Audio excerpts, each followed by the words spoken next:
Boa tarde a todos, joinha, joinha. Então, estamos aqui de novo. Não se esqueçam, né, de se inscrever no canal, clicar no joinha para esse vídeo, tá? Compartilhar, comentar, fazer perguntas, sugestão de novos vídeos. Fiquem à vontade, o canal é de vocês, né? Eu sou apenas o interlocutor aqui do outro lado da tela para discutir assuntos que sejam do interesse de todos, tá? E hoje a gente vai falar sobre duas coisinhas, uma bem rapidinha, né? O ódio do bem, esta livre manifestação da incapacidade de ser fiel aos próprios princípios, né? Que é o que a gente viu nas manifestações dessas pessoas do bem contra o gabinete do ódio, contra o ódio nas redes sociais, que estavam aí desejando a morte do presidente por Covid, né? O famoso vai Covid, porque é justificável a morte do Bolsonaro e etc. Inclusive uma ação coordenada nos grandes jornais. Não foi apenas uma manifestação de Twitter simplesmente, mas colaboradores de jornais de grande porte, como o Imparcial, no Maranhão, a Folha de São Paulo e outros, fizeram essas manifestações do ódio do bem. Este pessoal que fala em discurso de ódio estão inscritos entre os maiores odiadores de todos os tempos. Eles odeiam tudo aquilo que é diferente deles e estão dispostos não apenas a torcer pela morte, mas a matar se for preciso. E sempre é preciso, basta olhar a história. O que nós temos na história deste pessoal que se diz contra o ódio, contra o fascismo, contra o racismo? O que a gente tem deles? Ódio, racismo e uma atuação tão parecida, mas tão parecida com o fascismo, que a gente não consegue distinguir uma coisa da outra. Eu, pelo menos, não consigo. Se vocês conseguirem, vocês botem aí as características distintas das duas coisas, porque eu ainda não vi. Eu não consigo distinguir muito bem Hitler de Stalin, né, pelo conjunto dos ideais, pelas ações, etc. A não ser no seguinte: Stalin matou muito mais. Eu não consigo distinguir muito bem Mussolini de Mao, a não ser que Mao era o mal absoluto. Extinguiu, né, população chinesa maior do que de muitos países fora da China. Do que a população da Finlândia, por exemplo, quase a população da França e de alguns outros lugares, né? Isso foi extinto por Mao, ou por ação direta, matando a metralhadora e etc., ou por ação indireta, promovendo fome e outros problemas, a ausência de acesso às coisas mais básicas, né? Então este pessoal aqui que está desejando a morte do Bolsonaro é exatamente o mesmo que matou 100 milhões de pessoas no século XX. Não tem distinção nenhuma entre eles. Eles defendem todas as ditaduras e se dizem contra o autoritarismo. Eles defendem a morte aberta das outras pessoas, mas se dizem contra o ódio e etc. O outro assunto, que é um assunto que a gente já começou a tratar e que a gente vai tratar um pouco mais nesse vídeo, é a nova Guerra Fria, né?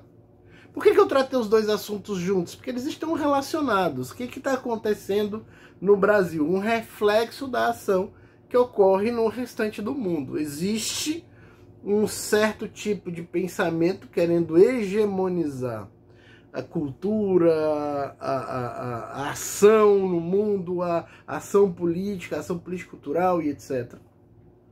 E o pessoal que representa essa tentativa de controle hegemônico do mundo aqui no Brasil é esse pessoal do ódio do bem, né? Podem observar que mesmo a imprensa no Brasil não tem noticiado as coisas que estão acontecendo pelo mundo, né? Por exemplo, recentemente a Austrália e Japão se reuniram, né, numa cúpula internacional, né, colocando-se em contrário à China. O que é a nova Guerra Fria? Né? Para quem não viu os vídeos anteriores, né? É uma tentativa da China de hegemonizar as relações políticas no mundo. Em que sentido? Substituindo os Estados Unidos como nação hegemônica e impondo, se colocando como a principal possibilidade econômica, política e social do mundo, garantindo hegemonia econômica e política, né? Garantindo superioridade econômica e política que a permita ditar como o mundo deve funcionar. Quem tem experiência nesse tipo de ação da China não está gostando nadinha, né?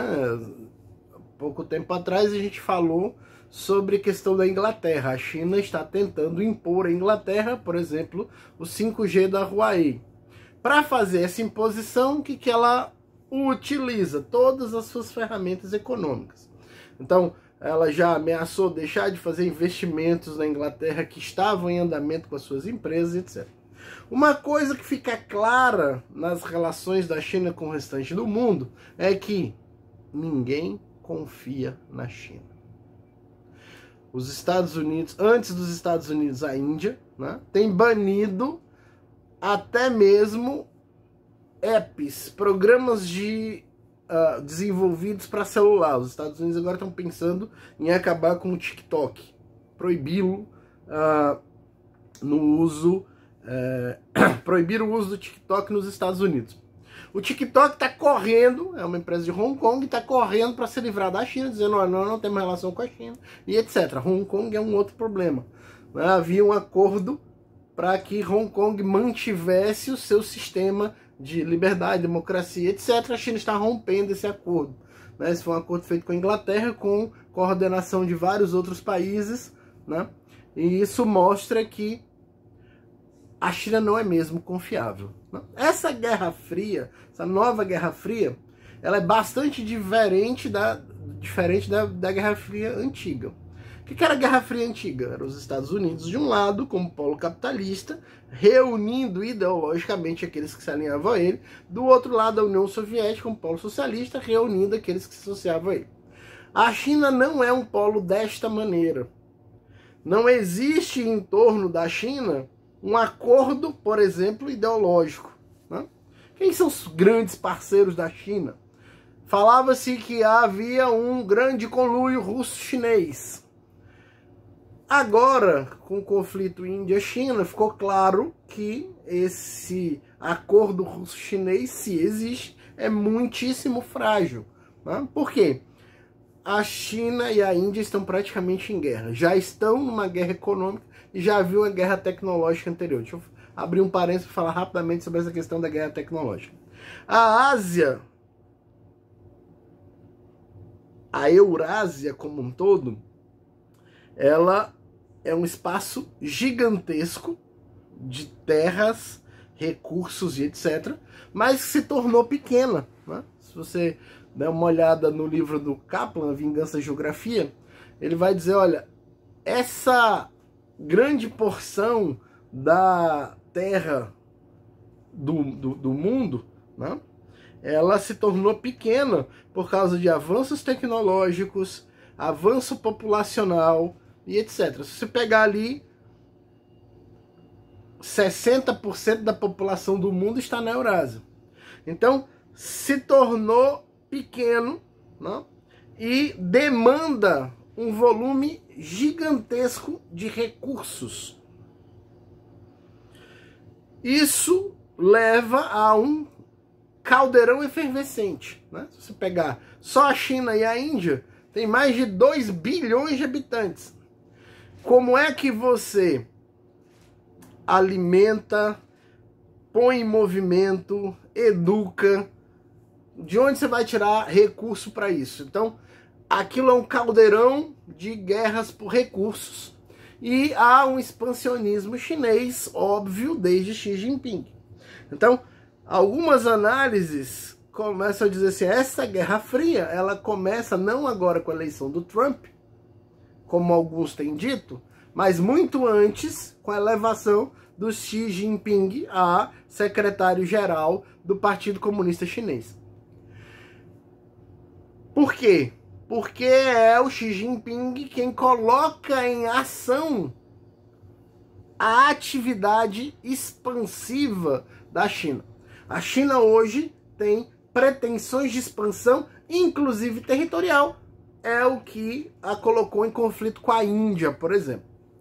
Mas não é só uma questão de expansão territorial e de guerra propriamente dita. Há todo um sistema de guerra digital, psicológica, de reestruturação do pensamento asiático a partir da ascensão do Xi Jinping. Ele quer dominar toda a região.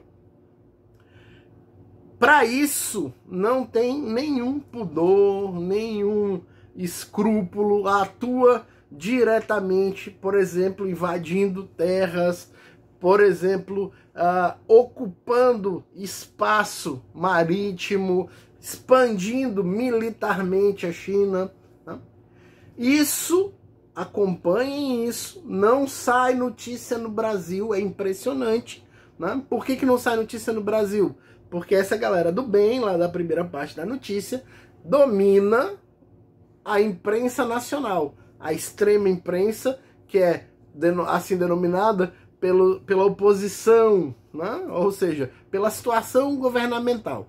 Os bolsonaristas, a direita, os conservadores chamam a imprensa oficial, fora aquela imprensa ideologicamente motivada, de extrema imprensa. Essa extrema imprensa é dominada pelo pensamento único, politicamente correto, né? Mas que escreve coisas como a intenção clara, o desejo objetivo de que o presidente morra. Este pessoal não noticia, por quê? Porque quem está alinhado com eles em termos de pensamento a nível internacional? Países como a China, que é quem financia Folha de São Paulo, Band e outros veículos de comunicação, UOL, né? Tem muito dinheiro chinês envolvido nesse processo. Então eles nem denunciam a ação econômica da China no domínio de países como o Brasil e demais países da América Latina, América do Sul, Central, México, onde a China tem comprado tudo que pode em termos de agricultura, participação em água, operações energéticas, etc. Tampouco coloca em evidência que o mundo tem reagido a isso, que as pessoas, os líderes mundiais têm rompido acordos comerciais com a China, não têm feito novas alianças econômicas, têm se distanciado politicamente, né? Por exemplo, ninguém aqui ouviu falar dessa reunião da ASEAN em que a Austrália e Japão se unem contra as políticas da China. Tanto as políticas de expansão marítima, quanto de expansão territorial, quanto de expansão comercial. Mas não seja bobo, acompanhe isso.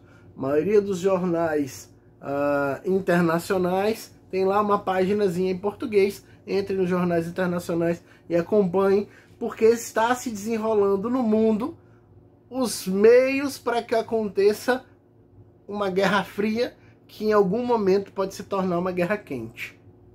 Por hoje é isso aí, o vídeo ficou um pouco longo, mas não deixem de vê-lo, não deixem de curtir, não deixem de compartilhar, se inscrevam no canal. Valeu, galera!